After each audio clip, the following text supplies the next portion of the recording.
और middle east में बढ़ते खतरे के बीच ईरान ने आखिर वो कदम उठाया जिसने पूरी दुनिया को सख्ते में डाल दिया, क्योंकि ईरान ने एक बार फिर से हॉर्मुज को पूरी तरीके से बंद कर दिया। ईरान और अमेरिका के बीच बढ़े तनाव की जद में एक बार फिर से हॉर्मुज स्ट्रेट आ गया। अमेरिका के हमलों की प्रतिक्रिया में ईरान ने हॉर्मुज स्ट्रेट को पूरी तरह से ब्लॉक कर देने का ऐलान किया। इतना ही ईरानी सेना ने धमकी भी दी है कि किसी भी तेल टैंकर या कमर्शियल जहाज को इस समुद्री गलियारे से जाने की इजाजत नहीं दी जाएगी। ऐसे में कोई जहाज हॉर्मुज से गुजरने की कोशिश न करे।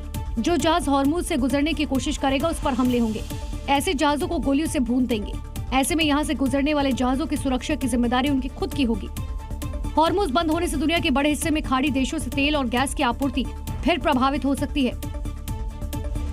मिडिल ईस्ट में बढ़ती जा रही जंग के चलते तेल और गैस की कीमतों में उछाल आने का खतरा पैदा हो गया है। एलपीजी सीएनजी गैस पर असर के साथ साथ जरूरी चीजें महंगी हो सकती है। सोने चांदी पर असर पड़ने के साथ साथ ग्लोबल मंदी की आशंका बढ़ गई है और तो और हवाई यात्राओं पर ब्रेक की संभावना भी बढ़ गई।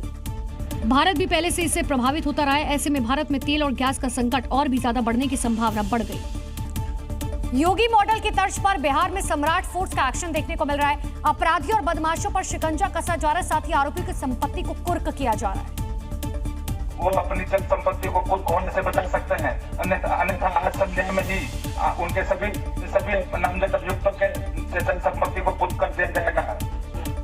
ढोल की थाप पर मुनादी की ये तस्वीरें बिहार के जहानाबाद की है। चर्चित दोहरे हत्याकांड मामले में पुलिस ने अब तक की सबसे बड़ी कार्रवाई करते हुए फरार आरोपियों के घर पर कुर्की का नोटिस चस्पा किया। दोहरे हत्याकांड में फरार आरोपियों के घर पर पहुंची पुलिस टीम ने मुनादी करते हुए सरेंडर करने की चेतावनी दी और फिर आरोपियों के घर पर बुलडोजर एक्शन शुरू किया। इस दौरान बुलडोजर के जरिए आरोपी के मकान की एक ईंट को अलग कर दिया गया। मामले में पुलिस ने बताया कि 8 आरोपियों के खिलाफ कोर्ट के आदेश पर कुर्की की कार्रवाई हुई। 14 लोगों का नाम आया है। 14 लोगों में से 2 लोग नाबालिग हैं, बाकी 12 में से 2 की अरेस्टिंग हुई है और 8 लोगों के खिलाफ कुर्की कार्रवाई की जा रही है। 2 लोगों के खिलाफ वारंट ले लिया गया। वही सम्राट फोर्स के इस एक्शन से बदमाशों और अपराधियों में हड़कंप मचा है। पुलिस का साफ कहना है कि कानून से खिलवाड़ करने वालों को बख्शा नहीं जाएगा। और यूपी के सीतापुर में प्रशासन की सख्ती का बड़ा असर देखने को मिला। अवैध रूप से बने हुए मदरसे को कोर्ट ने खाली करने का आदेश दिया। अब उसे पूरी तरीके से ध्वस्त किया गया। दरअसल कोर्ट के आदेश के बाद जिला प्रशासन की कार्रवाई से पहले ही मदरसा संचालकों ने उसे ध्वस्त करने की कार्रवाई शुरू कर दी। इस दौरान मजदूरों की मदद से हैमर मशीन, हथौड़ा और अन्य मशीनों के जरिए मदरसे की एक ईंट को अलग किया गया।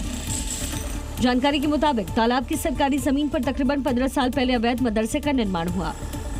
वही शिकायत के बाद प्रशासन ने मामले की कार्रवाई शुरू की और फिर कोर्ट ने इसे अवैध करार देते हुए हटाने का आदेश दिया। साथ ही 10,40,600 का जुर्माना लगाया। वहीं कोर्ट के आदेश पर मदरसा संचालकों ने खुद ही भवन को ध्वस्त कर दिया और अब चर्चा का विषय बनी हुई है।